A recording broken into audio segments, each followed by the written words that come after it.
எங்கள் ஊர் ஏரியில் வெள்ளப்பெருக்கு ஏற்பட்டிருக்கு. அதை நான் பக்கத்தில் இருந்த தண்ணி தொட்டியில் ஏறி பார்த்தேன். இந்த ஸ்டேட்மெண்ட்டில் 2 வித்தியாசமான வார்த்தைகள் ஒரே மாதிரி யூஸ் பண்ணியிருக்கோம். அது என்னன்னு உங்களால் ஃபைண்ட் அவுட் பண்ண முடிஞ்சதா? எஸ், ஏரி, ஏரி. Hello my dear friends, welcome back to Anglic spoken English centre. Today topic is about homophones. Homophones வார்த்தையே வித்தியாசமாக இருக்கா? Very simple. 2 வித்தியாசமான வார்த்தைகளை நம்ம ஒரே மாதிரி ப்ரொனவுன்ஸ் பண்ணுவோம்ல, அதுதான். 2 or more different words pronounced in the same way. Let us see some examples. Die, die. D-I-E, D-Y-E. D-I-E na இறத்தல்.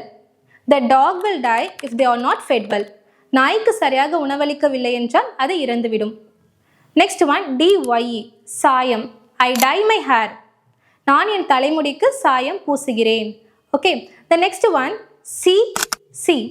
S-E-A na கடல். I'll go swimming in the sea. நான் கடலில் நீந்துவதற்கு செல்வேன். S-E na பார்க்கிறது. I'll go and see. Next one, not, not. N-O-T, K-N-O-T. So ரெண்டுத்தையுமே நம்ம நாட்னு தான் pronounce பண்ணுவோம். Not அப்படின்னா இல்லை. I am not free today. நான் இன்னைக்கு ஃப்ரீயாக இல்லை. K-N-O-T-னா முடிச்சு. I tied the knot. நான் முடிச்சு போட்டேன். இதே மாதிரி இன்னும் இன்ட்ரெஸ்டிங்காக லேர்ன் பண்ணுமா? Keep watching Anglic Spoken English Center. We'll meet you again in the new context. Thanks for watching.